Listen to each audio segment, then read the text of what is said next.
버스창과 좌석에 앉아 고민에 빠져 있는 이강숙 할머니. 그녀는 대한민국 최초의 여성 강력계 형사이자 여성 형사기의 전설이었습니다. 그녀의 강력계 시절 별명은 매의 눈 이강숙이었습니다. 미세한 표정 변화, 어색한 말투, 부자연스러운 행동 범죄자들의 특징을 모두 읽어내는 탁월한 능력이 있었습니다. 지금은 은퇴한 지 몇 년이 지났지만 그 특별한 감각은 여전히 날이 서 있었습니다. 그런 그녀에게 한 가지 깊은 고민이 있었습니다. 바로 며느리 박지연에 대한 것이었습니다. 지연이를 처음 만난 건 몇 년 전이었습니다. 어느 날 아들 민수가 들든 목소리로 전화를 걸어왔습니다. 어머니, 저 정말 좋은 사람 만났어요. 민수는 회사의 보험 상담 차원 여자에게 첫눈에 반했다고 했습니다. 민수보다 연상이었고 이미 결혼 경험도 있었습니다. 할머니는 그 소식을 듣고 걱정했습니다. 민수는 여자 경험도 거의 없었고 여자 보는 눈도 없었기 때문입니다.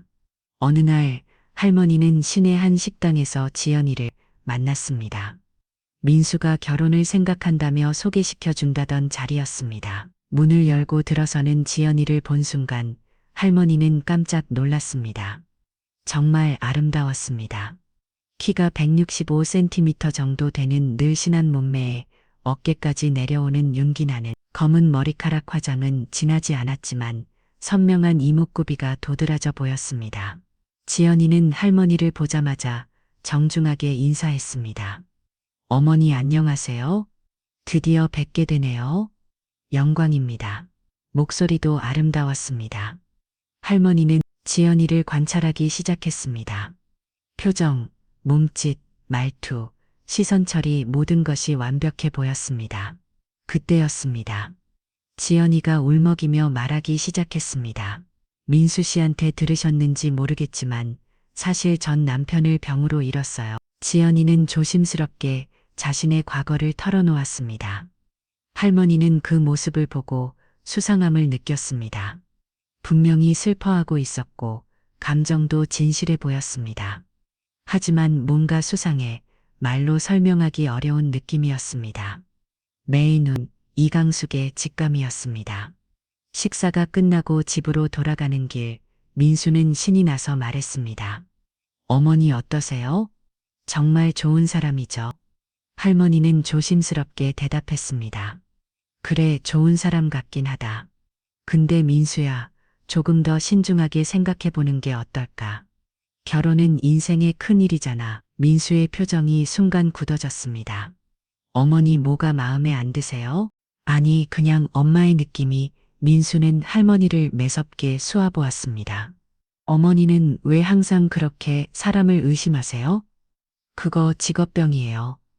어머니 민수야, 그런 뜻이 아니라. 하지만 민수는 이미 화가 나 있었습니다. 어머니 저 정말 이 사람과 결혼하고 싶어요. 제발 응원해 주세요. 그날 밤 할머니는 남편과 이야기를 나눠왔습니다. 여보, 오늘 민수가 데려온 여자 어떻게 생각해요? 아주 좋던데 참하고 예쁘고 예의도 바르고 우리 민수한테는 과분한 며느리감이야. 그런데 나는 뭔가 이상한 느낌이 들었어요. 할머니의 말에 할아버지의 표정이 언제나 졌습니다. 당신 형사생활 너무 오래 해서 사람 의심하는 게 버릇이 됐어. 며느리 될 사람까지 그렇게 보면 어떻게 해? 아니, 그런 게 아니라요. 아니긴 뭐가 아니야. 당신은 누구든 의심부터 하잖아. 할머니는 할 말을 잃었습니다. 그 후로도 할머니는 몇 번 더 조심스럽게 말을 꺼내 보았습니다. 하지만 그럴 때마다 가족들의 반응은 똑같았습니다. 결국 8개월 후 두 사람은 결혼했습니다. 지연이는 정말 좋은 며느리였습니다. 명절 때마다 정성스럽게 음식을 준비해오고 할머니가 아플 때는 병원에 데려다 주기도 했습니다. 아들 민수도 행복해했습니다. 결혼 전보다 훨씬 밝아졌고 자신감도 생긴 것 같았습니다. 그리고 얼마 지나지 않아 손주 주호까지 태어났습니다. 주호는 정말 사랑스러운 아이였습니다. 할머니도 손주를 묻혀 가겠습니다. 하지만 할머니 마음속 깊은 곳에 자리 잡은 지연이에 대한 미묘한 의심은 여전히 지워지지 않고 있었습니다. 그러던 어제 저녁 며느리 이에게서 전화가 왔습니다. 어머니 죄송해요. 갑자기 출장이 생겨서요. 주호 좀 봐주실 수 있을까요? 할머니는 기꺼이 승낙했습니다. 손주와 시간을 보내는 건 할머니에게 기쁜 일이었으니까요. 그런데 오늘 버스를 타고 손주를 보러 가는 이 순간 할머니는 이상한 감정을 느꼈습니다. 뭔가 불안해 큰 사건이 일어날 것만 같은 기분이야. 다음 정류장 청소라 파트입니다. 버스 안내 방송이 흘러나왔습니다. 할머니는 가방을 챙기며 자리에서 일어났습니다. 잠시 후 할머니는 집 앞에 도착해 초인종을 눌렀습니다. 곧바로 문이 열렸고 며느리 이지연이 나타났습니다. 평소와 다름없이 단정하고 참한 모습이었습니다. 어머니 어서 오세요. 정말 감사해요. 괜찮다. 나도 좋아서 하는 일이야. 우리 주호 어디 있니? 유치원에서 방금 데려왔어요. 지금 거실에서 놀고 있어요. 할머니가 거실로 들어서자 주호의 얼굴이 환하게 밝아졌습니다. 할머니 주호가 벌떡 일어나 달려와 할머니의 다리를 꼭 안았습니다.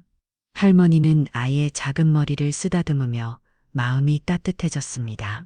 우리 주호 할머니 보고 싶었지. 네, 할머니가 과자 가져왔어요. 당연하지. 우리 주호가 좋아하는 거 다 준비했지.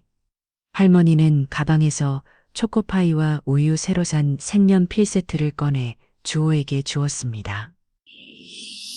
아이의 눈이 반짝였습니다. 지연이는 그 모습을 바라보며 잠시 미소를 지었습니다.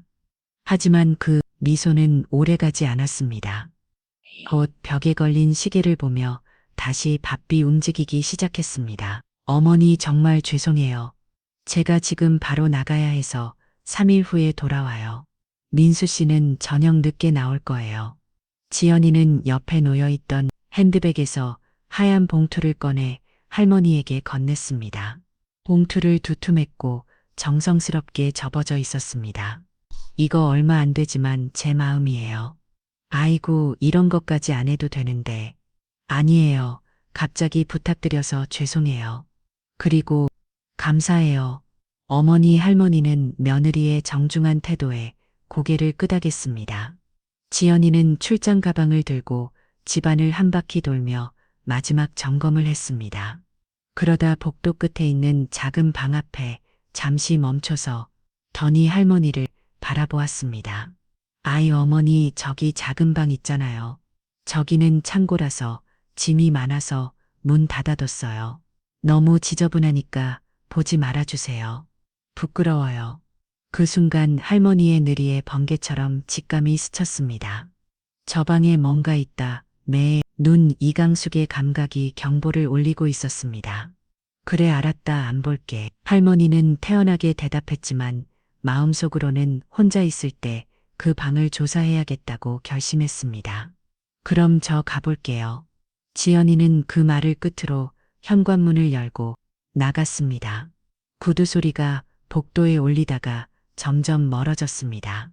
할머니는 창문으로 다가가 레이스 커트를 살짝 들추고 아래를 내려다 보았습니다.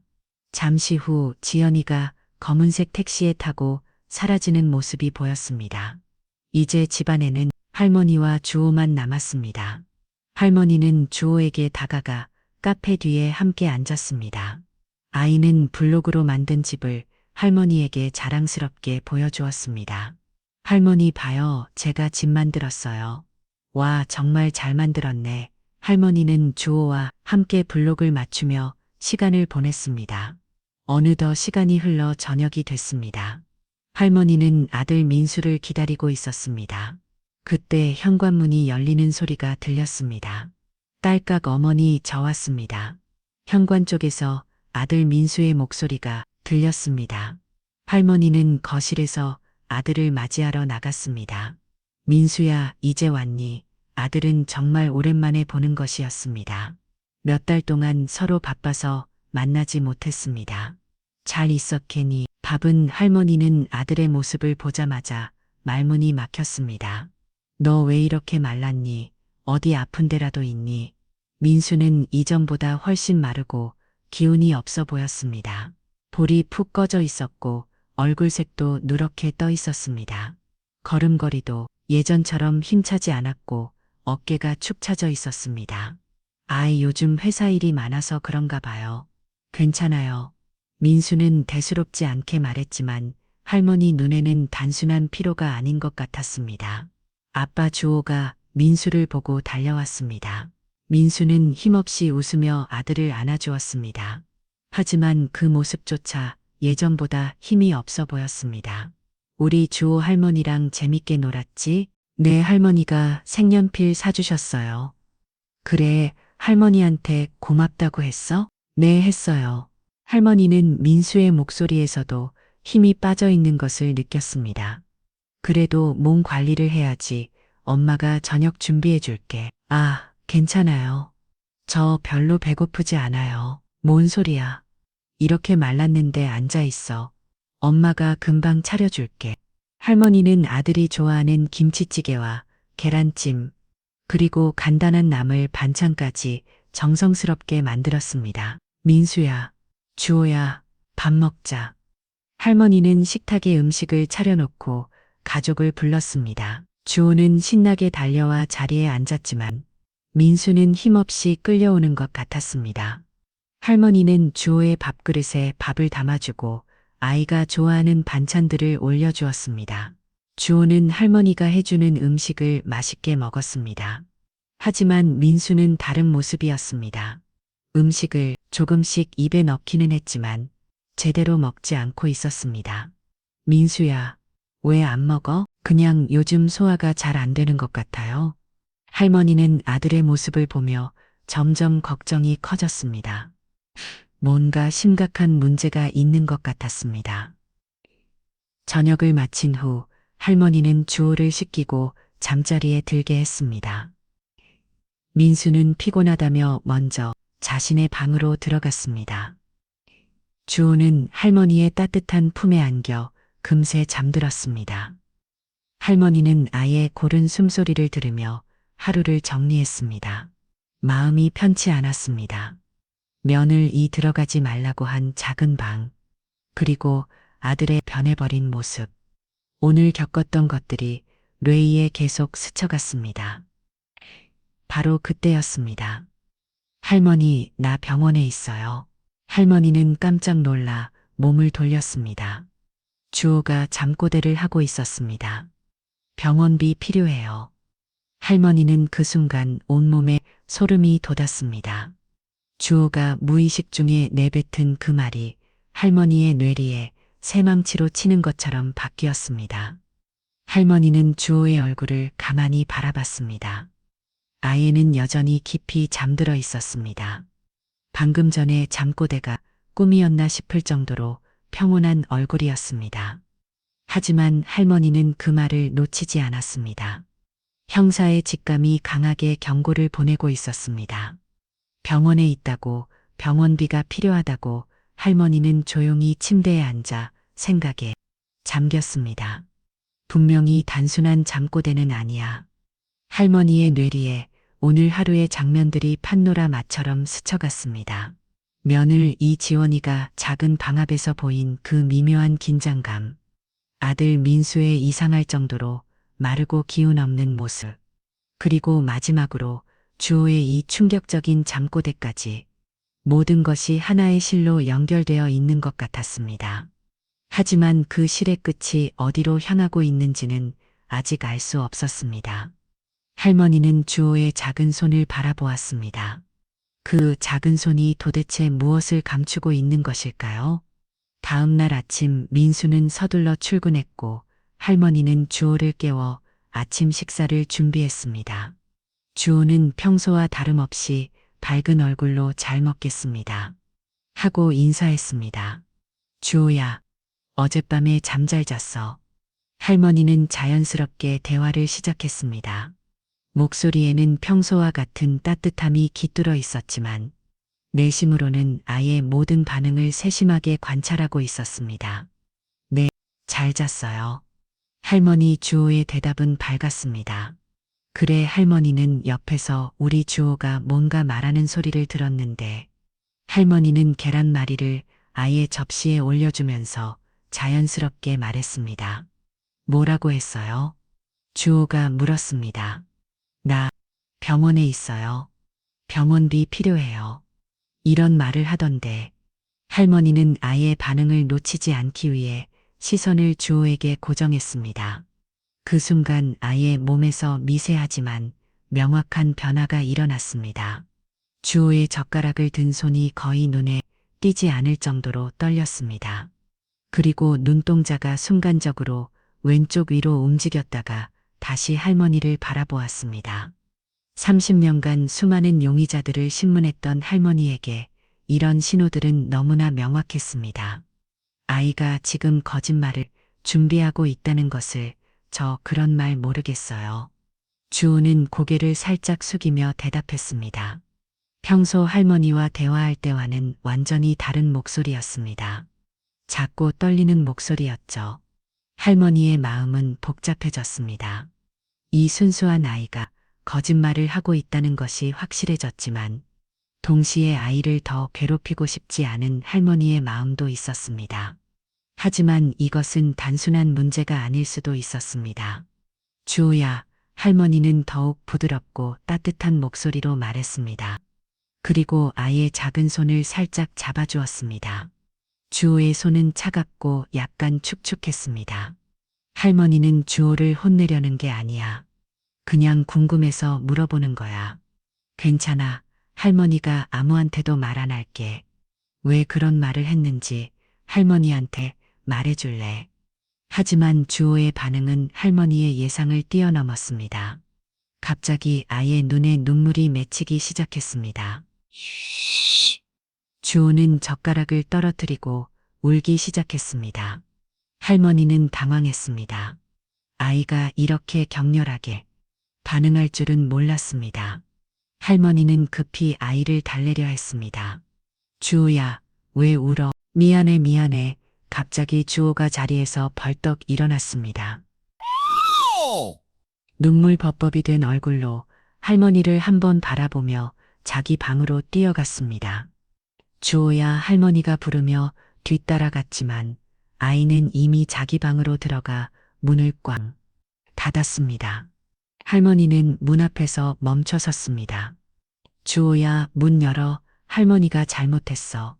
할머니는 문을 조심스럽게 두드리며 말했습니다.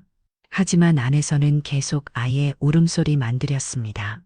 주호야 미안해. 할머니가 더 이상 그런 얘기 안 할게. 문 열었어. 잠시 후 문이 조심스럽게 열렸습니다. 주호는 눈물로 범벅이 된 얼굴로 할머니를 바라보았습니다. 주호야 할머니는 아이를 꼭 안아주었습니다. 주호는 할머니 품에 안겨 한참 동안 더 울었습니다. 할머니의 가슴도 먹먹했습니다. 이 아이가 도대체 어떤 일에 휘말려 있는 것일까요? 잠시 후 할머니는 주호의 손을 잡고 유치원으로 향했습니다. 아파트 단지를 나서 큰 길로 접어들자 아침 햇살이 두 사람을 비쳤습니다. 할머니는 걸어가면서도 계속 주호를 관찰했습니다. 주호야, 오늘 유치원에서 뭐 할 거야? 할머니가 자연스럽게 물었습니다. 그림 그리기 해요. 아이의 목소리가 조금씩 밝아지고 있었습니다. 할머니는 조금 안도했습니다. 길을 걸으며 할머니는 주호가 점점 평상시 모습을 되찾아 자가는 것을 지켜보았습니다. 길에서 만난 고양이를 보고 작게 웃기도 하고 지나가는 강아지에게 손을 살짝 흔들기도 했습니다. 유치원에 도착했을 때 주호의 얼굴은 확연히 밝아졌습니다. 아이의 걸음걸이가 가벼워졌고 입가에 진짜 미소가 번졌습니다. 할머니 저 들어가도 돼요? 주호의 목소리에는 생기가 돌아와 있었습니다. 30분 전에 그 우울하고 위축된 모습은 찾아볼 수 없었습니다. 그래 들어가렴. 할머니는 주호가 교실로 들어가는 모습을 지켜보았습니다. 이 주호는 친구들을 보자마자 환하게 웃으며 달려갔습니다. 다른 아이들과 자연스럽게 어울리며 장난을 치기 시작했습니다. 할머니는 그 모습을 보며 확신했습니다. 유치원에서의 문제는 아니야. 주호의 표정, 행동, 목소리, 모든 것이 자연스럽고 밝았습니다. 집으로 돌아가는 길 할머니는 본격적으로 생각을 정리하기 시작했습니다. 아이는 현재 집과 유치원 밖에 다니지 않아. 그런데 유치원에서는 문제가 없어 보여. 그렇다면 주호의 문제는 집안에서 생긴 거야. 할머니의 추리가 한 단계 더 나아갔습니다. 주호는 집안의 누군가에게 비밀을 말하지 말라고 생을 당하고 있어. 그 비밀을 누설하는 것을 극도로 두려워하고 있고, 할머니는 가족들을 하나씩 떠올렸습니다. 주호에게 그런 일을 할 수 있는 사람은 단 하나 뿐이야. 박지연. 할머니의 마음속에서 며느리의 얼굴이 선명하게 떠올랐습니다. 지연이가 아이에게 무언가를 시켰다. 그리고 그것을 절대 말하지 말라고 생을 시켰다. 그리고 민수가 갑자기 마르고 기운이 없어진 것도 왠지 이것과 연관이 있을 것 같아. 지연이가 뭔가를 버리고 있는 게 분명해. 할머니의 직감이 강력하게 경고하고 있었습니다. 하지만 구체적으로 무엇을 하고 있는 것일까? 할머니는 아직 정확한 그림을 그릴 수 없었습니다. 그때 어제 지연이가 얘기했던 작은 방이 떠올랐습니다. 그래, 그 방에 뭔가 있을 거야. 할머니는 집에 오자마자 작은 방 앞으로 걸어갔습니다. 손잡이를 돌려보니 역시 잠겨 있었습니다. 할머니는 먼저 열쇠를 찾아보기로 했습니다. 부엌 서랍, 거실 수납장, 침실 화장대. 하지만 아무리 찾아도 작은 방의 열쇠는 발견되지 않았습니다. 지연이가 가지고 갔거나 아예 다른 곳에 숨겨둔 것 같다. 할머니는 한숨을 쉬며 작은 방문 앞에 다시 섰습니다. 그리고 자신의 머리에서 머리핀을 뽑았습니다. 무릎을 꿇고 문틈에 머리핀을 조심스럽게 집어넣었습니다. 아직 기억나는구나. 할머니의 손끝에서 매의 눈, 이강숙의 감각을 되살아났습니다. 머리핀을 미세하게 움직이며 자물쇠 구조를 파악했습니다. 몇 분 후 작은 딸깍 소리와 함께 문이 열렸습니다. 할머니는 조심스럽게 문을 밀고 안으로 들어갔습니다. 방 안은 어둠에 잠겨 있었습니다. 할머니는 벽을 더듬어 전등 스위치를 찾았습니다. 불이 켜지자 할머니는 깜짝 놀랐습니다. 정말로 창고였습니다. 작은 방 안은 온갖 물건들로 가득 차 있었습니다. 구석에는 오래된 나무 서랍장이 놓여 있었고 그 위에는 먼지가 쌓인 책들이 무더기로 쌓여 있었습니다. 바닥에는 주호의 옛날 장난감들이 상자에 담겨 있었고 벽 한쪽에는 계절 옷들이 걸려 있었습니다. 하지만 30년간의 형사 직감이 말하고 있었습니다. 이 안에 분명 뭔가가 있다. 할머니는 형사 시절의 감각을 되살렸습니다. 그때처럼 체계적이고 끈질기게 수색을 시작했습니다. 서랍장, 책, 옷, 심지어 주호 장난감까지 하나도 빠짐없이 모두 조사하기 시작했습니다. 하지만 3시간째 아무것도 발견하지 못했습니다. 할머니는 점점 지쳐갔습니다. 몸이 예전 같지 않았습니다. 하지만 할머니는 포기하지 않았습니다. 창고 안에서 한 발자국도 움직이지 않고 끈기 있게 조사를 이어나갔습니다. 그때였습니다. 서랍장 맨 아래 서랍을 완전히 빼내고 그 안쪽 벽을 확인하던 할머니가 뭔가 이상한 것을 발견했습니다. 서랍장 뒤쪽 벽에 작은 홈이 파여 있었습니다. 할머니는 손을 집어넣어 확인해 보았습니다. 그리고 그 안에서 작은 물건을 만져왔습니다. 할머니는 조심스럽게 그것을 꺼냈습니다. 작은 수첩이었습니다. 할머니의 심장이 빨라지기 시작했습니다. 30년간의 형사 경험이 말하고 있었습니다. 이것이 바로 찾고 있던 증거라고 할머니는 수첩을 열어보았습니다. 첫 페이지에는 보험 상담 리스트라고 적혀 있었습니다. 할머니는 페이지를 넘겨보았습니다. 수첩 안에는 수많은 사람들의 정보가 빼곡하게 적혀 있었습니다. 이름, 주소, 전화번호, 나이. 그런데 모든 사람들이 65세 이상이었습니다. 할머니는 더 자세히 살펴보았습니다. 각 사람의 정보 옆에는 추가 정보들이 적혀 있었습니다. 독거노인 손주 있음, 연금, 수령, 저축 많은, 그리고 특정 조건을 만족하는 사람들에게는 별표가 쳐져 있었습니다. 독거노인이면서 손주가 있는 사람들에게는 빨간 별표가, 거기에 연금이나 저축이 많은 사람들에게는 파란 별표가 추가로 쳐져 있었습니다. 어떤 사람들은 별표가 3개, 4개까지 쳐져 있었습니다. 할머니는 손이 떨렸습니다. 어젯밤 주호의 잠꼬대를 떠올렸습니다. 할머니, 나 병원에 있어요. 병원비 필요해요. 할머니의 느리에 번개같이 든 깨달음이 스쳤습니다. 할머니는 수첩의 정보들을 다시 보았습니다. 65세 이상의 독거노인들 손주가 있는 사람들, 할머니는 온몸에 소름이 돋았습니다. 보이스피싱 할머니는 그 단어를 마음속으로 중얼거렸습니다. 30년간 형사로 일하며 수없이 들었던 그 범죄의 이름이 느리에 선명하게 떠올랐습니다. 지연이가 주호를 이용해서 보이스피싱을 하고 있다. 그제서야 아침에 주호가 보인 반응이 모두 이해되기 시작했습니다. 주호가 보이스피싱에 강제로 동원되고 있었고 그것을 비밀로 해야 한다는 엄마와의 약속을 지키고 있던 것이 왔습니다. 주호가 얼마나 힘들었을까. 할머니는 수첩을 가방에 넣고 방을 나왔습니다. 그리고 문을 다시 잠갔습니다. 시간이 흘러 저녁 8시가 되자 민수가 집에 돌아왔습니다. 어제와 마찬가지로 얼굴이 창백하고 기운이 없어 보였습니다. 아들아 고생했다. 밥 먹자. 할머니는 정성스럽게 준비한 저녁상을 차렸습니다. 하지만 할머니는 음식 맛을 제대로 느낄 수 없었습니다. 머릿속에는 온통 보이스피싱에 대한 생각뿐이었습니다. 저녁 식사가 끝나고 할머니는 주호를 시켰습니다. 주호를 재우고 잠든 모습을 한참 바라보았습니다. 아이는 천사처럼 평온하게 잠들어 있었습니다. 할머니는 아이의 이불을 정성스럽게 덮어주고 조용히 방을 나왔습니다. 민수는 거실 소파에 앉아 TV를 보고 있었습니다.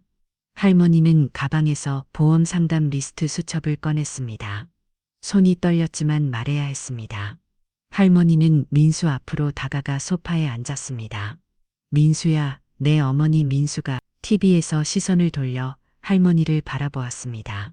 할머니는 수첩을 민수 앞에 놓으며 조심스럽게 말했습니다. 이게 뭔지 아니? 민수는 수첩을 보더니 당황한 표정을 지었습니다. 이게 뭔데요? 지연이가 작은 방에 숨겨놓은 거야. 내가 오늘 발견했어. 할머니는 수첩을 펼쳐 보여주었습니다. 민수야, 내 생각에는 지연이가 보이스피싱을 하고 있는 것 같아. 그 순간이었습니다. 어머니 무슨 소리예요? 민수의 목소리가 갑자기 높아졌습니다. 얼굴이 순간적으로 붉어지며 감정이 폭발했습니다. 안 그래도 요즘 힘들어 죽겠는데 어머니까지 왜 이러세요? 민수야, 진정해, 진정하라고요? 제가 말씀드렸죠. 사람 좀 의심하지 말라고. 지금 은퇴한 지가 언젠데 아직도 사람을 의심하고 다니세요? 할머니는 아들의 격한 반응에 당황했습니다. 어머니 처음부터 지연이를 탐탁지 않아 하셨던 거 알고 있어요. 민수의 목소리에는 억눌렸던 감정이 터져나오고 있었습니다. 그래서 계속 뭐라도 나와라 하고 지켜보고 있었던 거죠. 그래서 이런 말도 안 되는 걸로 투집 잡는 거예요? 민수야, 그런 게 아니라. 할머니는 아들을 달래려 했지만 민수는 더욱 격해졌습니다. 그럼 뭐예요? 이거 누가 봐도 그냥 보험 고객 명단인데 이거 가지고 보이스피싱이요? 어머니가 봐도 이상하죠. 말이 안 되잖아요. 민수는 수차를 집어들고 흔들며 말했습니다. 지연이가 보험 설계사인 거 아시잖아요. 그리고 노인 고객분들도 많고 실적도 좋은 거 아시잖아요. 다 알면서 어떻게 이 수차를 보고 보이스피싱이라고 말할 수 있어요? 진짜 창피하지도 않아요? 제가 가만히 있으니까 바보 같아요? 할머니는 간절한 목소리로 설명하려 했습니다. 민수야, 나도 가급적이면 이렇게 나서지 않으려고 했어. 그럼 왜 이러세요? 하지만 이건 아니야. 분명 위험한 상황이야. 하지만 민수는 들으려 하지 않았습니다. 어머니 그만해요. 더 이상 못 들어주겠어요. 민수의 목소리가 집안에 울려 퍼졌습니다.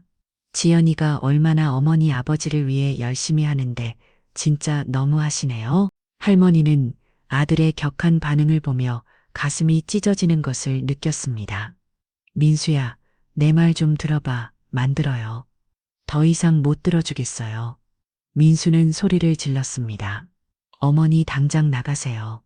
할머니는 아들의 말에 충격을 받았습니다. 마치 머리를 망치로 맞은 것 같은 느낌이었습니다. 민수야, 뭐라고 나가달라고요? 주호는 제가 돌볼게요. 민수의 목소리는 차갑고 단호했습니다. 할머니는 믿을 수 없었습니다.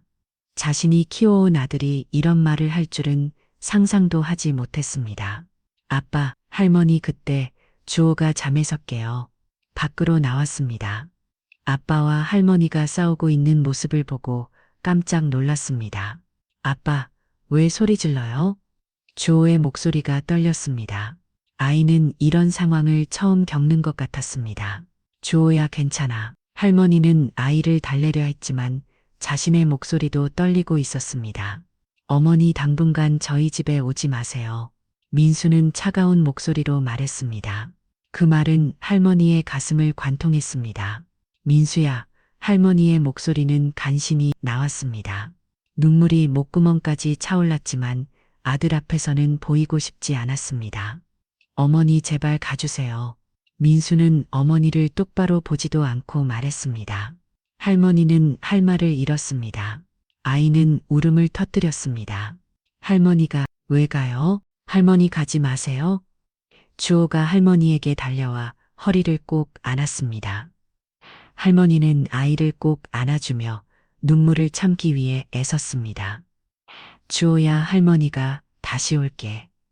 그때까지 잘 있어. 주호야 할머니는 떨리는 목소리로 말했습니다.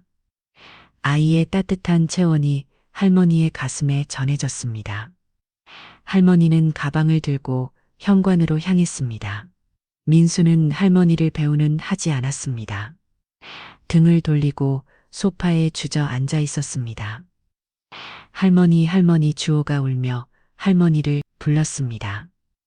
할머니는 현관문 손잡이를 잡고 잠시 멈췄습니다. 뒤돌아보고 싶었지만 그러면 정말 눈물이 터질 것 같았습니다. 할머니는 현관문을 열고 복도로 나섰습니다. 문이 닫히는 소리와 함께 주호의 울음소리가 점점 멀어졌습니다. 할머니는 엘리베이터를 기다리며 벽에 기대섰습니다. 다리에 힘이 빠져서 있기 어려웠습니다. 아파트 현관을 나서자 차가운 밤바람이 할머니의 얼굴을 스쳤습니다. 그제야 할머니의 눈에서 눈물이 흘러내렸습니다. 키 시간 후 할머니는 자신의 집에 도착했습니다. 할아버지는 거실에서 TV를 보고 있었습니다. 할머니의 모습을 본 할아버지는 의아한 표정을 지었습니다. 벌써 왔네. 내일 오는 줄 알았는데 무슨 일 있었어? 할아버지는 할머니의 표정을 보고 뭔가 이상하다는 것을 느꼈습니다. 할머니는 소파에 주저앉으며 한숨을 쉬었습니다. 온몸이 무거웠고 마음은 더욱 무거웠습니다. 왜 그래? 무슨 일이야? 할아버지는 TV를 끄고 할머니에게 다가왔습니다. 할머니는 오늘 있었던 일을 차근차근 설명했습니다.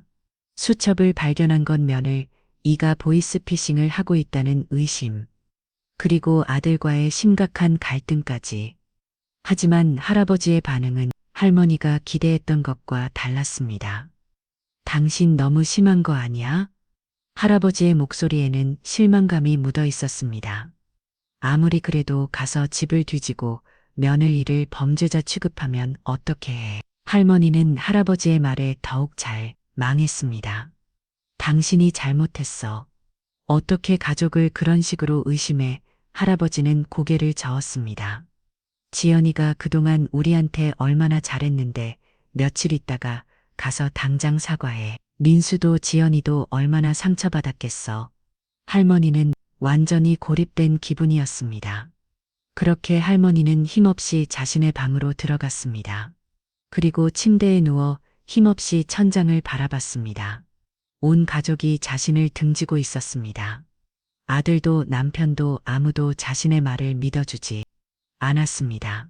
순간 강력계 형사 시절이 떠올랐습니다. 그때도 똑같았습니다. 여자가 무슨 형사야? 너가 뭘 알아라. 남자 형사들은 할머니를 의심하고 무시했습니다.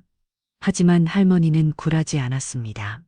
그 무시와 차별을 이겨내고 하나하나 자신의 손으로 사건을 해결해 나가면서 강력계 여형사의 전설이 되었습니다. 그 시절이 떠오르자 할머니의 눈빛이 빛나기 시작했습니다. 그 눈빛은 할머니의 눈빛이 아니었습니다.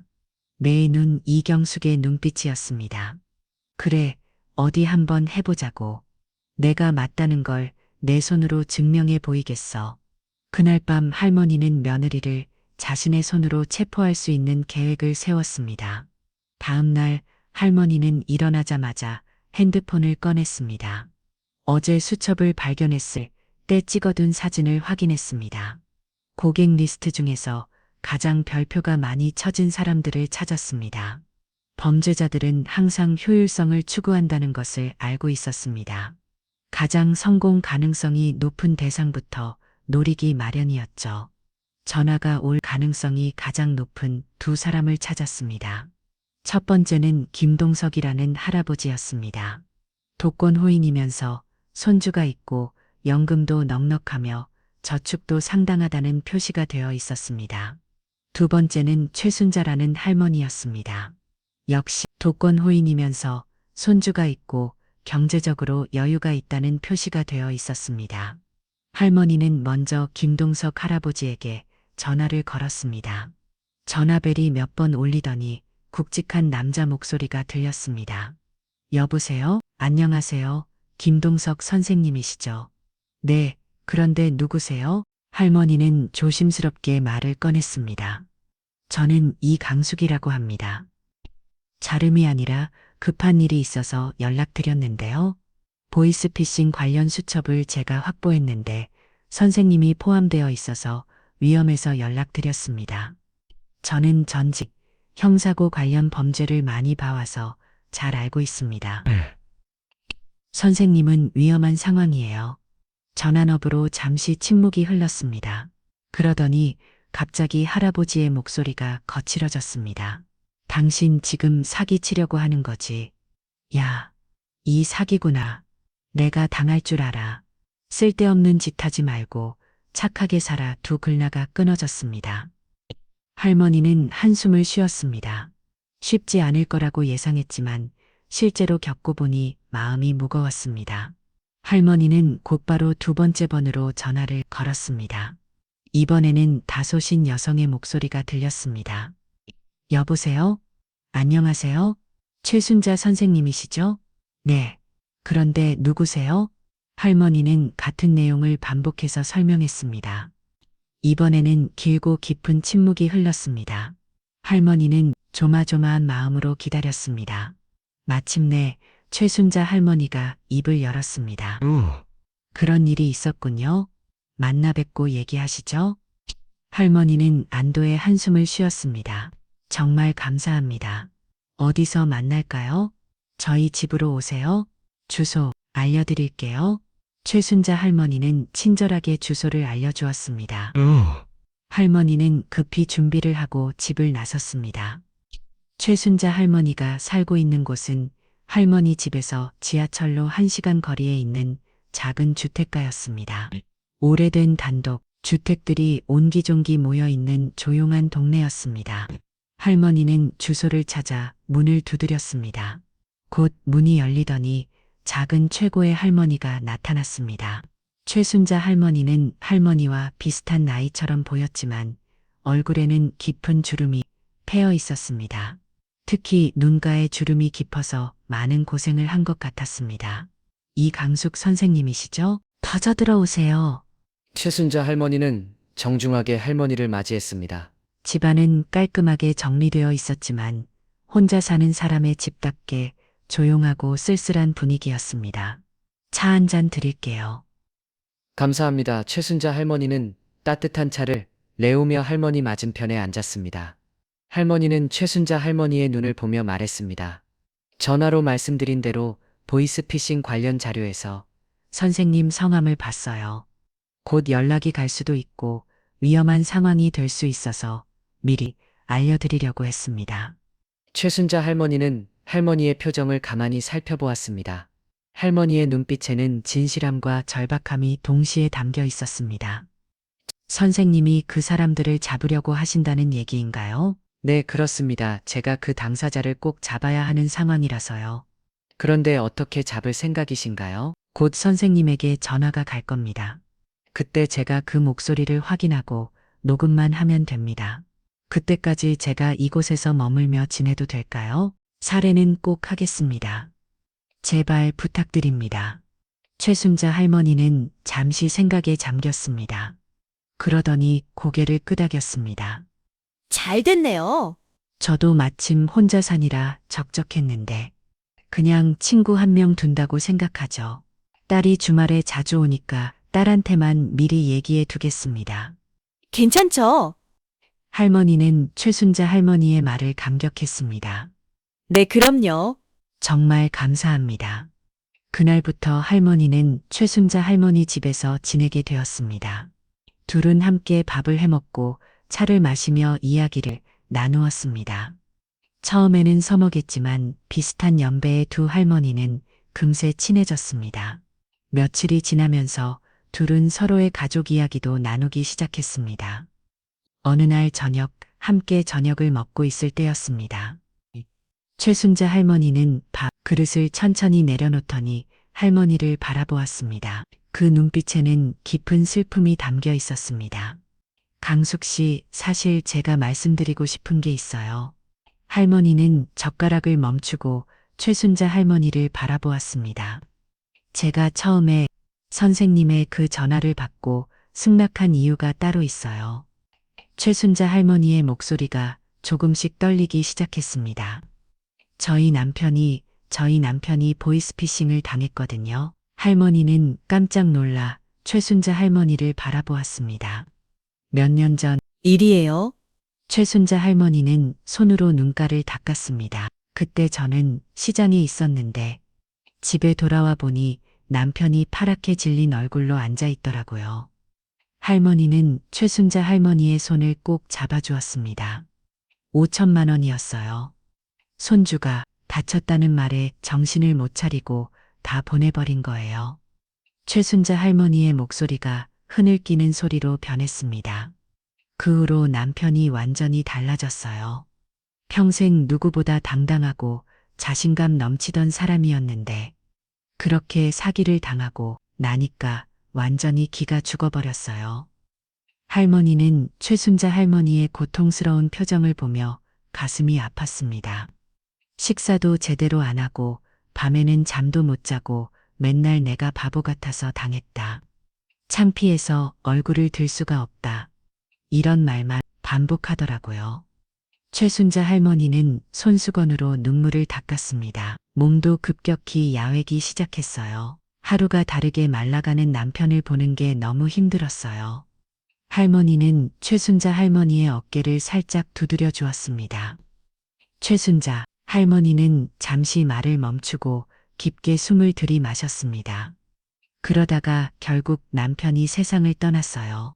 병원에서는 다른 이유를 듣지만 저는 알아요. 그 보이스피싱이 남편을 완전히 무너뜨렸다는 걸. 할머니는 최순자 할머니의 이야기를 들으며 눈물을 흘렸습니다. 그래서 강숙 씨가 오신 그날 남편 생각이 나더라고요. 그 나쁜 놈들을 잡을 수 있다면, 제가 도움을 줄 수 있다면 얼마든지 돕고 싶었어요. 할머니는 최순자 할머니의 두 손을 꼭 잡았습니다. 그리고 할머니도 조심스럽게 말을 꺼냈습니다. 순자 씨, 사실 저도 순자 씨께 말씀을 드려야 할 게 있어요. 최순자 할머니는 할머니를 바라보았습니다. 그 보이스피싱을 하려고 하는 사람이 제 며느리예요. 최순자 할머니는 깜짝 놀라 할머니를 바라보았습니다. 며느리요. 할머니는 고개를 끄덕이고 지금까지의 일을 하나하나 이야기했습니다. 그런 일이 있었군요. 강숙 씨, 걱정 마세요. 제가 꼭 며느 일을 잡도록 도와드릴게요. 정말 고맙습니다. 할머니는 자신의 편이 되어줄 사람을 찾았다는 안도감에 눈물을 글썽였습니다. 다음 날 저녁 두 할머니는 함께 저녁을 먹고 있었습니다. 창밖으로는 해가 지고 있었고 부엌의 형광등이 따뜻한 빛을 비치고 있었습니다. 그때였습니다. 따르르르르 전화가 울렸습니다. 최순자 할머니는 젓가락을 멈추고 할머니를 바라보았습니다. 받아보세요. 최순자 할머니는 천천히 일어나 전화기로 향했습니다. 할머니는 긴장한 채로 최순자 할머니의 뒷모습을 바라보았습니다. 여보세요. 최순자 할머니의 목소리가 조심스럽게 울렸습니다. 전화 너머로 어린아이의 목소리가 들렸습니다. 할머니 그 순간 할머니의 온몸에 전기가 통하는 것 같았습니다. 그 목소리를 알아볼 수 있었습니다. 바로 주호의 목소리였습니다. 할머니, 나 병원에 있어요. 최순자 할머니는 순간 얼어붙었습니다. 며칠 전 손주의 잠고대와 똑같은 말이었습니다. 나 많이 다쳤어요. 병원비 필요해요. 할머니는 자리에서 일어나 최순자 할머니 곁으로 갔습니다. 가슴이 두근두근 뛰었습니다. 최순자 할머니는 할머니를 바라보며 눈짓을 보냈습니다. 우리 손주 뭐라고? 할머니가 잘 안 들렸는데 다시 한번 말해봐. 최순자 할머니는 침착하게 연기를 했습니다. 할머니는 그 틈을 타서 급히 자신의 핸드폰을 꺼냈습니다. 손이 떨렸지만 재빨리 녹음 기능을 켰습니다. 할머니, 나 병원에 있어요. 많이 다쳤어요. 주호의 목소리가 다시 들렸습니다. 할머니는 가슴이 철렁 내려앉았습니다. 병원비 필요해요. 할머니, 빨리 돈 보내주세요. 잠시 후 두 사람이 아무 말도 하지 않자 전화가 끊어졌습니다. 할머니는 핸드폰 녹음을 정지했습니다. 손이 심하게 떨렸습니다. 최순자 할머니는 할머니의 어깨를 붙잡아 주었습니다. 괜찮아요. 할머니는 고개를 끄덕였지만 실제로는 전혀 괜찮지 않았습니다. 이제 확실한 물증을 확보했네요. 다음은 어떻게 하실 거예요? 최순자 할머니가 걱정스러운 표정으로 물었습니다. 며느 일을 만날 거예요? 할머니의 눈빛이 매처럼 빛나고 있었습니다. 다음 날 아침 할머니는 최순자 할머니에게 인사를 했습니다. 드디어 가시는군요. 예, 이제 더 이상 미룰 수 없어요. 할머니는 가방을 챙기며 말했습니다. 순자 씨 며칠 동안 정말 고마웠어요. 저 꼭 다시 올게요. 최순자 할머니는 할머니의 손을 두 손으로 꼭 잡았습니다. 강숙 씨, 저도 정말 고마웠어요. 혼자 산으로 적적했는데 며칠 동안 참 행복하고 따뜻했어요. 최순자 할머니의 눈가에 아쉬움이 어려 있었습니다. 몸조리 잘하시고 꼭 조심하세요. 위험할 수도 있으니까요. 걱정 마세요. 제가 30년간 형사로 일했잖아요. 할머니는 최순자 할머니를 꼭 안아주었습니다. 할머니는 최순자 할머니 집을 나섰습니다. 아침 햇살이 따뜻하게 비추고 있었지만 할머니의 마음은 결전을 앞둔 전사와 같았습니다. 집 앞에서 할머니는 핸드폰을 꺼냈습니다. 며느 2의 번호를 찾아 전화를 걸었습니다. 손가락이 미세하게 떨렸지만 할머니는 마음을 다 잡았습니다. 신호음이 3번 울리더니 익숙한 목소리가 들렸습니다. 여보세요? 지연아, 나야. 어머니, 네, 무슨 일이세요? 며느 2의 차분한 목소리에는 약간의 당황스러움이 묻어 있었습니다. 할머니는 그 미묘한 변화를 놓치지 않았습니다. 지연아, 내가 지난번에 미안했다. 괜히 의심하고 그랬나 봐. 할머니는 부드럽고 따뜻한 목소리로 말했습니다. 네, 어머니 무슨 소리세요? 며느 2의 당황한 듯 보였습니다. 할머니는 속으로 생각했습니다. 민수가 그날의 일을 얘기하지 않았구나. 다행이다. 아, 그게 나한테 용도를 너무 적게 준 것 같다고. 내 남편한테만 용도를 많이 준 것 아니냐고 내가 의심했거든. 할머니는 거짓 이유를 자연스럽게 말했습니다. 아무튼 그게 너무 미안해서 점심 한번 사주고 싶은데 어때? 시간 되니 면을 이은 잠시 침묵했습니다. 할머니는 그 짧은 침묵 속에서 면을 이가 고민하는 것을 느꼈습니다. 아, 네, 어머니 좋죠. 저 지금 강남 쪽에 있는데 보험 상담 가는 길이에요.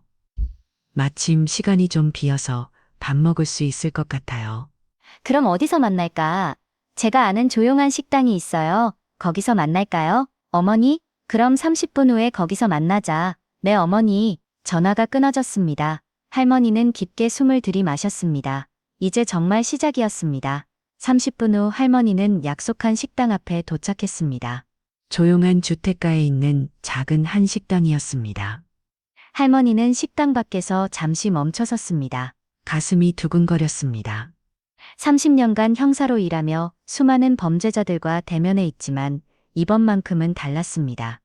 상대방은 자신의 면을 이었고 사랑하는 손주가 연루된 일이었습니다. 할머니는 깊게 숨을 들이마시며 마음을 다잡았습니다.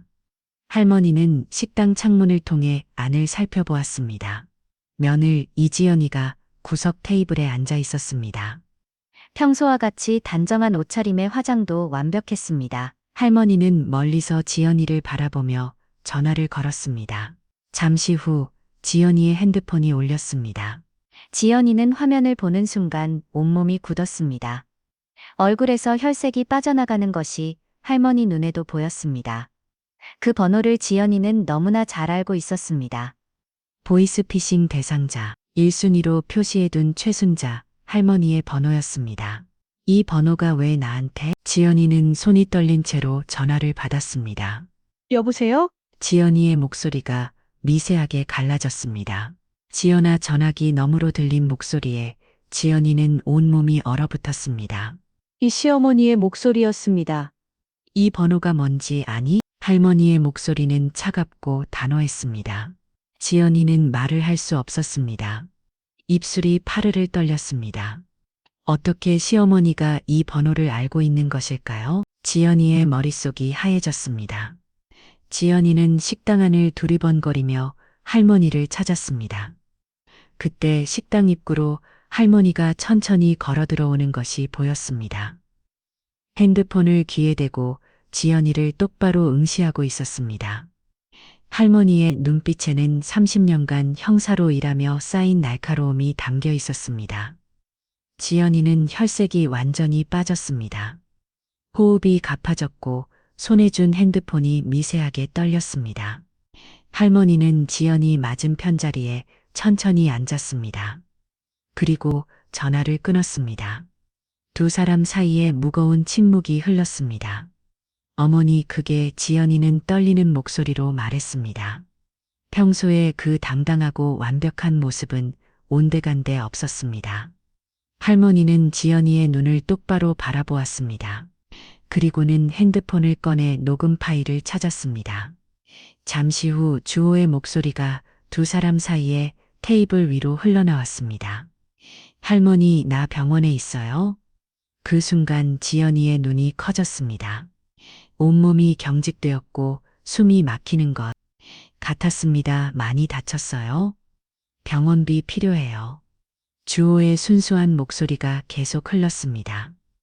지연이는 그 소리를 듣는 순간 완전히 얼어붙었습니다. 입술이 파르르 떨렸고 손은 주체할 수 없을 정도로 떨렸습니다. 녹음이 끝났습니다. 할머니는 핸드폰을 끄고 지연이를 똑바로 바라보았습니다. 지연이는 완전히 팬입 상태였습니다. 눈동자가 이리저리 흔들렸고 얼굴에서는 식은땀이 흘렀습니다. 너 보이스피싱을 우리 주호를 이용해서 하고 있지. 할머니의 말이 마치 망치로 내려치는 것 같았습니다. 지연이는 그 말을 듣는 순간 완전히 무너졌습니다. 너 어머니, 그게 아니라. 지연이는 말을 더듬기 시작했습니다. 목소리가 갈라졌고 호흡이 가파졌습니다. 할머니는 차갑게 지연이를 바라보았습니다. 나는 30년간 형사로 일했다. 내가 뭘 하고 있는지 다 안다. 수첩도 받고 증거도 다 있다. 그리고 어제 직접 그 전화도 받았다. 지연이는 할머니의 말을 듣는 순간 완전히 절망에 빠졌습니다. 모든 것이 들통났다는 것을 깨달았습니다. 어머니, 저는 지연이는 뭔가 말하려 했지만 목이 메워서 제대로 된 말이 나오지 않았습니다. 눈가에 눈물이 맺혔고 온몸이 떨렸습니다. 할머니는 지연이의 모습을 바라보았습니다. 지연아, 지금부터 내 얘기 잘 들어. 나랑 같이 자수하러 가자. 내가 수많은 범죄자들을 만났을 때 가장 안타까운 게 뭔지 알아. 처음에 죄를 들켰을 때 자수하지 않는 거야. 그렇게 도망가고 또 다른 죄를 저지르고 하다 보면 인생이 더 망가진단다. 지금 이 상황에서 너가 할 수 있는 가장 좋은 선택은 지금 나랑 같이 경찰서 가는 거야. 알겠지? 지연아, 너의 시어머니로서 하는 마지막 부탁이다. 할머니의 목소리에는 분노와 슬픔 등 복잡한 감정이 담겨 있었습니다. 하지만 지연이는 그 말을 듣는 순간 완전히 정신이 나가버렸습니다. 갑자기 자리에서 벌떡 일어났습니다. 안 돼요, 안 돼요. 이럴 수 없어요. 완전히 이성을 잃은 상태였습니다. 할머니는 지연이의 반응을 보며 긴장했습니다. 지연아, 진정해. 하지만 지연이는 이미 할머니의 말을 듣고 있지 않았습니다. 갑자기 가방을 집어들고 식당을 뛰쳐나가기 시작했습니다. 잠깐, 지연아. 할머니는 급히 일어나 지연이를 불렀습니다. 하지만 지연이는 이미 식당 밖으로 나가고 있었습니다. 할머니는 급히 지연이를 쫓아나갔습니다. 지연아, 돌아와. 할머니는 소리쳤지만 지연이는 미친 듯이 뛰어가고 있었습니다. 할머니는 몇 발자국 뛰어가다가 숨이 차서 멈춰섰습니다. 지연이는 이미 골목 끝으로 사라져버렸습니다. 어디로 갔을까? 할머니는 골목길 끝을 바라보며 생각에 잠겼습니다. 할머니는 면을 위해 마지막 모습을 떠올렸습니다. 완전히 이성을 잃은 채 뛰쳐나가는 그 모습. 그때 갑자기 할머니의 뇌리에 번개처럼 생각이 스쳤습니다. 설마, 할머니는 급히 길가로 나가 손을 들었습니다. 택시 한 대가 멈춰섰습니다. 할머니는 서둘러 뒷좌석에 올랐습니다. 아저씨, 햇빛 유치원으로 빨리 가주세요. 할머니의 목소리에는 절박함이 담겨 있었습니다. 택시기사는 할머니의 급한 모습을 보고 즉시 출발했습니다. 제발, 아무 일 없기를. 10분 후 택시는 유치원 앞에 도착했습니다. 할머니는 택시비를 급히 건네주고 유치원 현관으로 뛰어갔습니다. 선생님, 할머니는 현관에서 큰 소리로 불렀습니다. 젊은 여교사가 놀라면 나왔습니다. 무슨 일이세요? 교사는 할머니의 다급한 모습을 보고 당황했습니다. 우리 주호 어디 갔어요? 할머니는 숨을 헐떡이며 간절하게 물었습니다. 목소리가 떨리고 있었습니다. 아, 주호요? 방금 전에 어머니가 데려가셨어요. 교사의 말에 할머니는 머리가 하얘지는 것을 느꼈습니다. 가장 걱정했던 일이 현실이 되었습니다. 언제요? 언제 데려갔어요? 할머니의 목소리가 더욱 급해졌습니다. 한 10분 전쯤요. 급한 일이 있다고 하시면서 서둘러 가시더라고요. 그나저나 괜찮으세요? 얼굴이 너무 안 좋으신데 교사가 걱정스럽게 물었습니다. 아니에요. 고맙습니다. 할머니는 간신히 말하고 유치원을 나왔습니다. 할머니는 즉시 택시를 잡았습니다. 아저씨, 청솔 아파트로 빨리 가주세요. 10분 전이면 지금쯤 집에 있을 거야. 아마 도망갈 짐을 챙기고 있을 거야. 택시는 다시 달리기 시작했습니다. 20분 후 택시는 청솔 아파트에 도착했습니다. 할머니는 급히 내려서 12층을 향해 엘리베이터를 탔습니다. 12층에 도착한 할머니는 서둘러 나왔습니다. 그런데 1, 2, 3, 4 쪽으로 걸어가던 할머니는 이상한 것을 발견했습니다. 이 집 현관문이 살짝 열려 있었고 안은 분주한 소리가 들렸습니다. 할머니는 순간 심상치 않다는 것을 느꼈습니다. 할머니는 조심스럽게 현관문에 다가갔습니다. 그리고 살짝 열린 틈으로 안을 들여다보았습니다. 그리고 충격적인 장면을 목격했습니다. 집 안에 검은 옷을 입은 남자 3명이 있었습니다. 그들은 집안을 뒤지며 무언가를 찾고 있었습니다. 집 안에 집이고 무언가를 찾고 있었습니다. 서랍을 열어 뒤지고 책장을 뒤엎고 소파 쿠션까지 들추고 있었습니다. 할머니는 숨을 죽이며 그 광경을 지켜보았습니다. 저들이 지원이와 한패구나. 할머니는 상황을 즉시 파악했습니다. 지원이가 들통난 뒤 이들에게 연락해서 증거를 없애라고 시시한 것이었습니다. 그중 한 명이 작은 방에서 나오며 소리쳤습니다. 수첩이랑 서류들 다 찾았어. 이제 가자. 그때 갑자기 2명의 남자가 현관 쪽으로 걸어오기 시작했습니다. 할머니는 깜짝 놀라 도망가려 했습니다.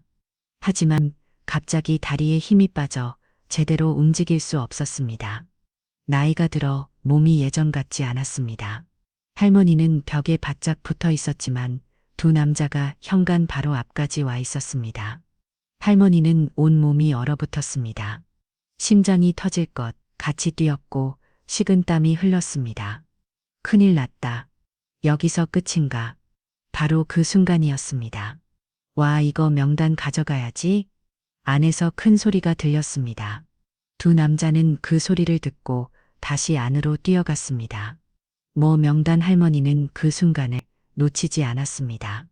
다리가 풀려 있었지만 죽을 힘을 다해 몸을 잃었습니다. 그리고 엘리베이터 쪽으로 뛰어갔습니다.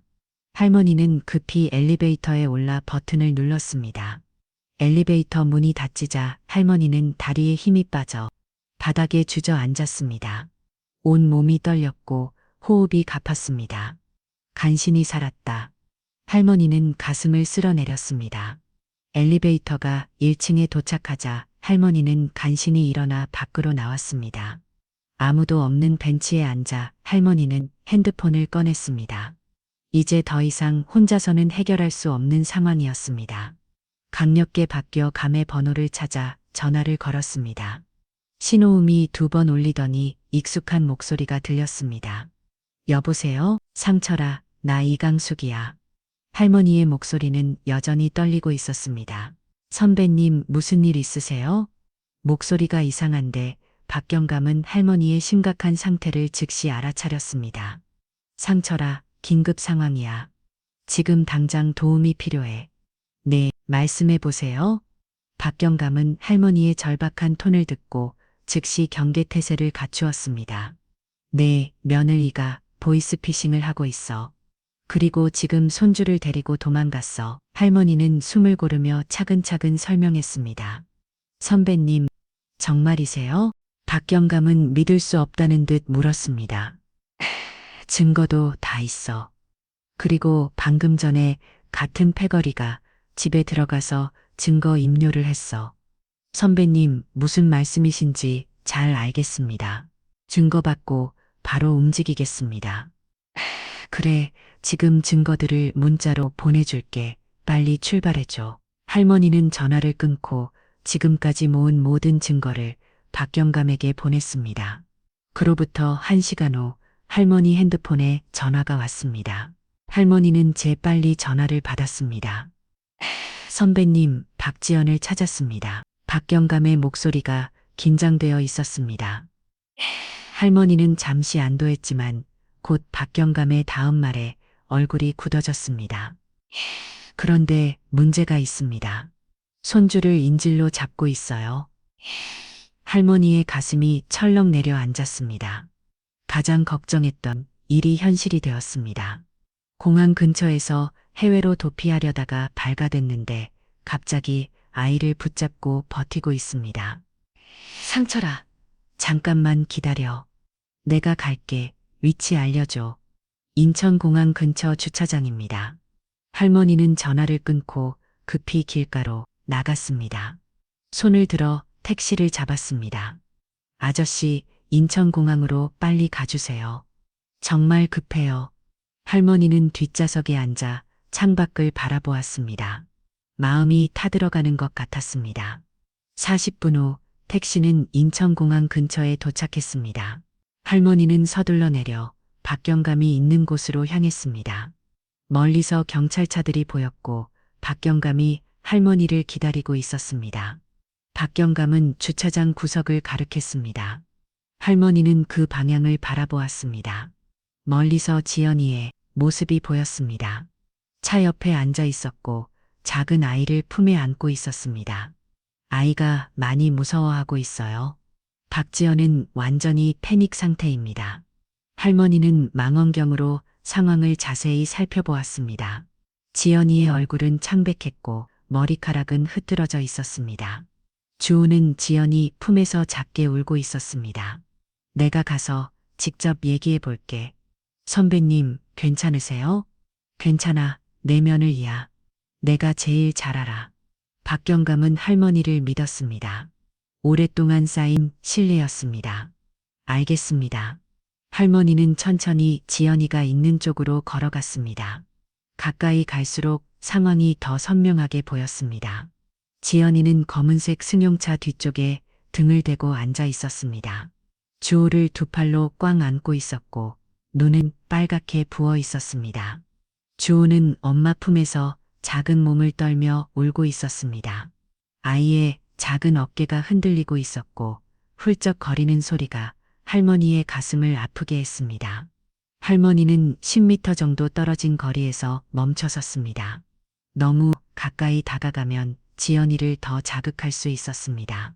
지연아, 할머니는 부드럽게 지연이를 불렀습니다.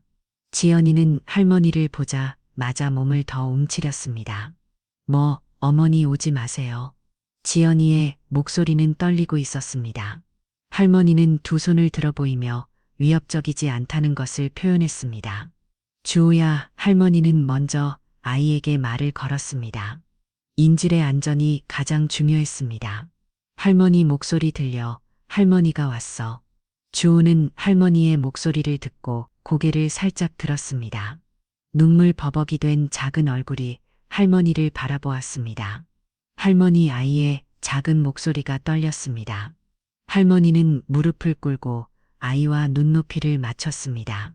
괜찮아, 주호야, 무서워하지 마. 할머니가 여기 있어. 할머니의 따뜻한 목소리가 아이를 조금씩 진정시켰습니다. 주호의 울음소리가 줄어들었습니다. 할머니는 이제 지연이에게 시선을 돌렸습니다. 지연아, 할머니의 목소리는 따뜻했습니다. 지연이는 할머니를 바라보았습니다. 할머니, 저는 어떻게 해야 해요? 지연이의 목소리가 흔들렸습니다. 할머니는 한 걸음 더 가까이 다가갔습니다. 너도 이렇게 되고 싶지 않았을 거야. 얼마나 힘들었으면. 할머니는 지연이의 고통을 이해한다는 표현을 했습니다. 지연이는 눈물을 흘렸습니다. 할머니, 저 정말 죄송해요. 정말 죄송해요. 지연아, 내가 너에 대해 다 아는 것은 아니지만 한 가지는 정확히 알아. 할머니는 지연이의 눈을 똑바로 바라보았습니다. 너, 우리 주호 정말 사랑하지? 지연이는 할머니의 말에 더욱 격하게 울었습니다. 처음엔 아이를 이용하기 위해 나왔지만 정말로 주호를 사랑했습니다. 세상에서 가장 소중한 존재였습니다. 이 아이가 제 전부예요. 그럼 이 아이를 위해서라도 이제 그만하자. 할머니는 지연이의 모성에 호소했습니다. 주호한테 이런 기억 남겨주고 싶어. 엄마가 이런 모습으로 잡혀가는 걸 보게 하고 싶어. 지연이는 주호를 바라보았습니다. 아이는 여전히 무서워하며 떨고 있었습니다. 이 아이는 죄가 없어 내가 지켜야 할 존재야. 할머니의 말이 지연이의 가슴을 찔렀습니다. 지연이는 주호를 더욱 고가놨습니다. 지연아, 내가 약속할게. 할머니는 진심 어린 목소리로 말했습니다. 아이만 보내줘. 그러면 내가 내 편에서도 도와줄게. 지연이는 할머니를 바라보았습니다. 30년간 형사로 일했잖아. 자수하면 형량도 줄어들어. 할머니는 현실적인 대안을 제시했습니다. 그리고 주호는 내가 잘 키울게. 지연이는 할머니의 말을 듣고 한참을 망설였습니다. 그러더니 주호를 바라보며 눈물을 흘렸습니다. 주호야, 엄마가 미안해. 지연이는 떨리는 목소리로 아이에게 말했습니다. 할머니한테가 할머니가 주호 지켜줄 거야. 주호는 엄마를 바라보며 울었습니다. 엄마도 같이 가요. 엄마는 못 가. 주호만 먼저 가. 지연이는 주호를 천천히 할머니 쪽으로 밀어냈습니다. 아이는 울면서도 할머니에게 걸어갔습니다. 할머니는 주호를 받아놨습니다. 아이의 따뜻한 체온이 할머니의 가슴에 전해졌습니다. 할머니는 아이를 꼭 안고 지연이를 바라보았습니다. 지연아, 고마워. 지연이는 고개를 숙이고 두 손을 들었습니다. 박경감과 경찰들이 조심스럽게 다가왔습니다. 박지연, 당신을 체포합니다. 박경감의 목소리가 울렸습니다.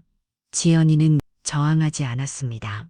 수갑이 채워지는 순간 지연이는 마지막으로 주호를 바라보았습니다. 주호야, 엄마가 사랑해. 정말 사랑해. 주호는 할머니 품에서 엄마를 바라보며 울었습니다. 할머니는 아이를 달래며 그 모습을 지켜보았습니다. 가슴이 찢어지는 것 같았습니다. 지연이는 경찰차에 태워졌습니다. 창문 너머로 마지막까지 주호를 바라보는 모습이 보였습니다. 그 후 본격적인 수사가 시작되었습니다. 지연이의 범죄 조직과 관련된 모든 것들이 하나씩 밝혀졌습니다. 범죄 조직의 규모는 생각보다 커졌고 지연이의 위치도 그 조직 내에서 상상 이상으로 높았습니다. 그리고 또 하나 충격적인 사실이 밝혀졌습니다. 어느 날 할머니에게 박경감의 전화가 왔습니다. 선배님, 놀라지 마시고 들으세요. 무슨 일인데? 박지연 전 남편은 병으로 죽은 게 아니라 박지연이 농약으로 살해한 것이었습니다. 그리고 김경감은 한참 망설이다 말을 꺼냈습니다. 아드님에게도 농약을 조금씩 먹이고 있었습니다. 할머니는 온몸이 얼어붙었습니다. 뭐라고? 민수 씨의 혈액에서 농약 성분이 검출됐습니다. 다행히 아직 생명에는 지장이 없지만 계속 먹였다면 위험했을 뻔했어요. 할머니는 그 자리에 주저앉아 하염없이 눈물을 흘렸습니다. 몇 달 후 재판이 열렸습니다. 지연이는 살인, 미수, 사기, 아동학대 등의 혐의로 재판을 받았습니다. 할머니는 증인석에서 증언했습니다. 재판부는 지연이에게 중형을 선고했습니다.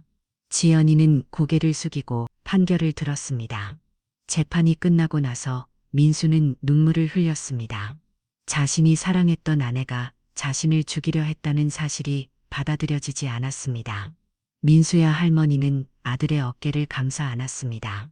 아들의 어깨가 떨리고 있었습니다. 내가 너무 바보였어요.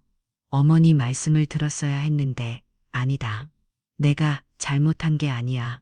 할머니는 아들을 위로했습니다. 하지만 할머니의 마음도 무거웠습니다. 자신의 직감이 맞았다는 것을 증명했지만 그 과정에서 가족이 입은 상처는 너무 컸습니다. 주호는 어떻게 해야 해요? 민수는 아들 걱정을 했습니다. 당분간 내가 들어와서 돌볼게. 그 후 할머니와 할아버지는 아들의 집에서 살게 되었습니다.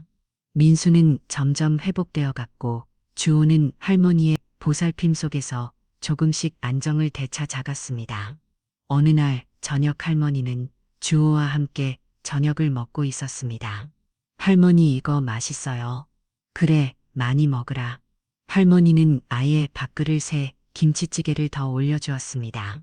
그때 주호가 갑자기 젓가락을 멈추고 할머니를 바라보았습니다. 할머니, 왜 근데 엄마는 언제 와요? 할머니는 그 질문에 가슴이 찔렸습니다. 할머니는 잠시 망설였습니다. 어떻게 대답해야 할지 어려웠습니다. 에이, 주호야, 엄마가 나쁜 일을 해서 벌을 받고 있어. 할머니는 아이가 이해할 수 있는 수준에서 설명했습니다. 이해야? 주호는 잠시 생각했습니다. 그러더니 다시 할머니를 바라보았습니다. 그럼 언제 와요? 오래 걸릴 것 같아 할머니의 목소리가 떨렸습니다. 주호는 한참을 생각하더니 어른스럽게 말했습니다. 그럼 할머니가 계속 같이 있어 주실 거죠? 할머니는 주호의 말에 눈물이 날 뻔했습니다. 이 어린아이가 이렇게 현실을 받아들이고 있다는 것이 안타까웠습니다. 그래 할머니가 계속 여기 있을게. 주호는 고개를 끄덕이고 다시 밥을 먹기 시작했습니다. 할머니는 그 모습을 지켜보며 복잡한 감정에 휩싸였습니다. 창밖으로 저녁 노을이 비치고 있었습니다. 긴 하루가 끝나가고 있었습니다. 그 후 한참의 세월이 흘렀습니다. 봄이 오고 여름이 지나고 가을이 왔습니다.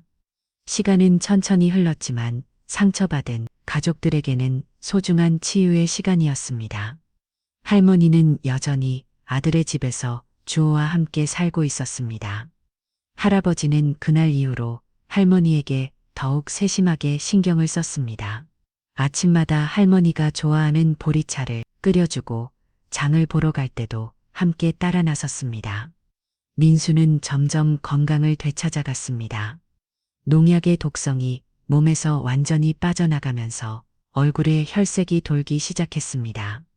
야휘었던 몸에도 살이 붙기 시작했고 무엇보다 눈에 생기가 돌아왔습니다. 주호는 할머니와 할아버지의 따뜻한 보살핌 속에서 점점 밝아졌습니다. 처음 몇 달 동안은 밤에 가끔 악몽을 꾸며 울기도 했지만 할머니가 밤새 곁에서 지켜주면서 점점 안정을 찾아갔습니다. 할머니는 최순자 할머니를 자주 찾아갔습니다. 그때 받은 도움에 대한 고마움을 표현하고 싶었고 최순자 할머니와 이야기를 나누면 마음이 편안해졌기 때문입니다. 순자야 나왔어. 할머니는 친숙한 목소리로 현관문을 두드렸습니다. 어머, 강수가 어서 들어와 기다리고 있었어. 최순자 할머니는 할머니를 보자마자 환하게 웃으며 문을 열어주었습니다. 두 사람은 이제 정말 가까운 친구가 되어 있었습니다. 오늘은 주호도 데려왔어. 할머니는 가끔 주호를 데리고 오곤 했습니다. 주호도 최순자 할머니를 좋아했습니다. 안녕하세요, 할머니. 주호는 밝은 목소리로 인사했습니다. 최순자 할머니는 주호를 보면 항상 기뻐했습니다. 어머, 우리 주호가 또 컸네. 어서 들어와.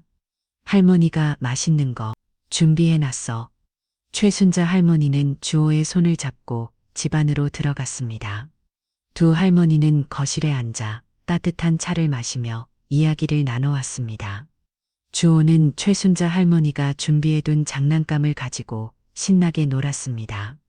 주호가 정말 많이 밝아졌네.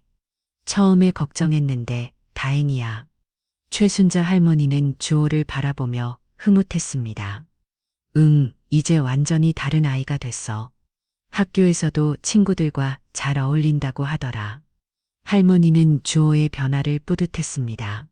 그럼 민수는 어떻게 지내? 많이 좋아졌어. 건강도 다 회복됐고 마음도 많이 안정됐어. 그래, 정말 다행이다.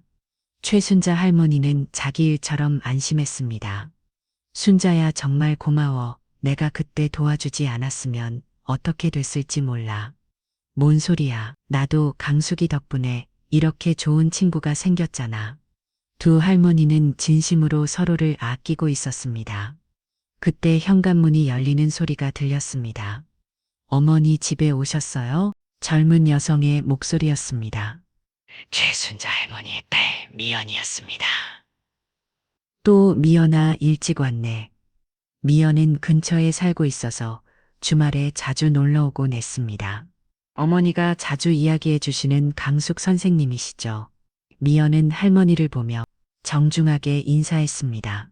키가 크지는 않았지만 단정하고 참한 인상이었습니다. 수수한 블라우스에 검은색 치마를 입고 있었는데 소박하지만 깔끔한 모습이었습니다. 안녕하세요. 어머니께서 항상 미연이 얘기를 하셔서 꼭 한번 뵙고 싶었어요. 할머니는 미연을 보며 첫 신상이 좋았습니다. 이 아이가 추우구나. 미연은 놀고 있던 추호를 보며 환하게 웃었습니다. 이 아이를. 안녕 추우야. 이모예요. 추호는 미연을 보고 조금 부끄러워하며 할머니 뒤로 숨었습니다. 추호야 인사해. 미연 이모가 너 보고 싶어 하셨어. 최순자 할머니의 말에 추호는 작은 목소리로 인사했습니다. 안녕하세요. 이모. 미연은 추호가 너무 귀여워서 몸을 낮춰 아이와 눈높이를 맞췄습니다. 이 아이, 추호야, 이모가 사탕 가져왔어. 먹을래? 미연은 가방에서 사탕을 꺼내 추호에게 건넸습니다. 추호는 사탕을 받으며 활짝 웃었습니다. 고마워요. 이모, 그 모습을 보며 할머니는 미연이 아이들을 정말 좋아한다는 것을 알 수 있었습니다. 그리고 추호도 미연을 금세 좋아하게 되었습니다. 미연아, 여기 과일 좀 가져다 줄 수 있니? 내 어머니 미연은 부엌으로 가서 과일을 깎기 시작했습니다. 할머니는 그런 미연의 모습을 자연스럽게 지켜보았습니다. 그날 이후로 미연과 추호는 더욱 가까워졌습니다. 미연은 추호를 마치 진짜 조카처럼 아껴고 추호도 미연을 따라했습니다. 그러던 어느 날 할머니가 민수에게 말했습니다. 민수야, 내가 자주 얘기한 순자 할머니 있지? 너도 한번 인사하러 가지 않을래? 너를 보고 싶으시다네? 그래요? 좋죠. 안 그래도 감사 인사 가려고 했는데 같이 가요. 어머니 할머니는 민수의 말에 기뻐했습니다. 다음 주말 민수는 할머니와 추호와 함께 최순자 할머니 집을 방문했습니다. 순자야, 우리 아들 데려왔어. 할머니는 민수를 소개했습니다. 어머, 이분이 민수 씨구나. 정말 인상이 좋으시네. 최순자 할머니는 민수를 보자 반가워했습니다. 안녕하세요. 감사 인사드리러 왔습니다. 덕분에 제가 이렇게 살아있어요. 민수는 최순자 할머니 앞에서 깊게 인사했습니다. 감사는 무슨, 강숙이가 저한테 도움을 더 많이 줬는데. 최순자 할머니는 민수를 자세히 보며 흐뭇해였습니다. 정말 착하고 성실해 보였습니다. 정말 좋은 아들을 두셨어요. 강숙이가 자랑할 만해요. 그때 마침 미연이 집에 왔습니다. 어머니, 저 왔어요. 손님이 많이 오셨네요. 미연은 거실에 사람이 많은 것을 보고 잠시 놀랐습니다. 미연아, 어서 와. 강숙이 아들이야. 최순자 할머니는 미연을 불렀습니다.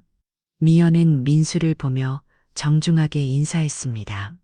안녕하세요. 민수도 미연을 보며 인사했습니다. 안녕하세요. 김민수라고 합니다. 두 사람은 서로를 바라보며 잠시 침묵했습니다. 그런데 이상하게도 어색하지 않았습니다. 오히려 편안하고 자연스러운 느낌이었습니다. 할머니와 최순자 할머니는 그 모습을 보며 서로 의미 있는 눈짓을 주고받았습니다. 사실 두 할머니가 이 자리를 만든 것입니다. 미연아, 민수 씨한테 차 한 잔 끓여드려. 내 어머니 미연은 부엌으로 가서 차를 준비했습니다. 민수는 그런 미연의 모습을 자연스럽게 바라보았습니다. 도와드릴까요? 아니에요. 금방 끝나요. 미연은 차를 우리며 민수와 자연스럽게 이야기를 나누었습니다. 주호가 정말 착해요. 고맙습니다. 주호가 미연 씨 얘기를 자주 했어요. 저도 주호가 너무 예뻐요. 민수는 미연의 말에 마음이 따뜻해졌습니다. 그날 이후로 민수도 자주 최순자 할머니 집을 방문했습니다. 처음에는 인사차 같지만 점점 미연을 보고 싶어서 가게 되었습니다. 미연도 민수를 좋아했습니다. 민수의 성실하고 순수한 모습에 마음이 끓였습니다. 두 할머니는 그런 두 사람의 모습을 지켜보며 흐뭇해였습니다. 세월이 흘러 어느 날 민수는 할머니에게 말했습니다. 어머니, 저 미연 씨와 결혼하고 싶어요. 할머니는 민수의 말에 기뻐했습니다. 정말 좋지. 미연이는 정말 좋은 사람이야. 주호도 미연 씨를 정말 좋아해요. 엄마가 되면 좋겠다고 해요. 그래, 우리 주호가. 할머니는 주호를 불렀습니다. 주호야, 이리 와. 주호는 할머니에게 달려왔습니다. 미연이 뭐가 내 엄마가 되면 어떨까? 주호는 환하게 웃었습니다. 좋아요. 세월이 흘러 민수와 미연의 결혼식 날이 왔습니다. 화창한 봄날이었습니다. 벚꽃이 만개한 아름다운 날이었습니다. 결혼식장은 따뜻한 분위기로 가득했습니다. 두 가족의 친지들이 모여 새로운 출발을 축하해 주었습니다. 드디어 결혼식이 시작되었습니다. 신랑이 먼저 입장했습니다. 민수는 떨리는 마음으로 제단 앞에 섰습니다. 그리고 양가 어머니 입장 시간이 왔습니다. 두 사람은 입장 전 서로의 손을 꼭 잡고 이야기를 나누었습니다. 순자야, 우리가 여기까지 올 줄 어떻게 알았겠어? 사람 인연이라는 게 참 그러게 말이야. 그때 강수기가 전화를 하지 않았다면 어떻게 됐을까? 전화해줘서 고마워, 강수가. 우리 아들을 받아줘서 참 고마워, 순자야. 그런 소리 마. 민수는 너무 멋진 사회야. 나야 말로 고맙지. 우리 딸을 받아줘서. 그리고 있잖아. 나는 너무 멋진 사부인을 만나서 너무 행복해. 두 할머니는 서로를 바라보며 미소를 지었습니다. 그들의 눈에는 행복한 눈물이 맺혀 있었습니다. 이제 우리 정말 한 가족이네. 그러게, 앞으로 평생 함께하자. 그때 사회자가 멘트를 했습니다. 이제 양가 어머니께서 입장하겠습니다. 할머니와 최순자 할머니가 손을 꼭 잡고 함께 입장했습니다. 두 할머니는 서로를 부축하며 천천히 걸어 들어왔습니다. 하객들은 그 모습을 보며 감동했습니다. 두 할머니의 깊은 우정과 사랑이 느껴졌습니다. 결혼식이 끝나고 가족들은 함께 사진을 찍었습니다. 민수와 미연, 주호, 그리고 할머니와 최순자 할머니, 할아버지까지 모두가 행복한 미소를 지었습니다. 주호는 미연에게 달려가 안겼습니다. 엄마 사랑해요. 미연은 주호를 꼭 안으며 말했습니다. 엄마도 주호를 정말 사랑해. 그 모습을 보며 민수는 행복한 눈물을 흘렸습니다. 할머니는 모든 것을 지켜보며 마음속으로 감사했습니다. 힘든 시간을 겪었지만 결국 모든 것이 가장 좋은 방향으로 흘러갔습니다. 그날 밤 할머니는 할아버지와 함께 집으로 돌아와 차를 마시며 생각했습니다. 정말 다행이야. 모든 게 잘 풀렸어. 그러게 당신이 옳았어. 당신이 아니었으면 어떻게 됐을지 몰라. 할아버지는 할머니의 손을 잡으며 말했습니다. 창밖으로 달이 밝게 빛나고 있었습니다. 할머니는 그 달 바라보며 미소를 지었습니다. 지금까지 이 강수 할머니의 이야기를 들어주셔서 감사합니다. 이 강수 할머니에게 하고 싶은 이야기가 있다면 댓글 달아주세요. 그럼 오늘도 건강한 하루 되시고 다음에도 좋은 이야기로 찾아오겠습니다. 구름 같은 이야기였습니다.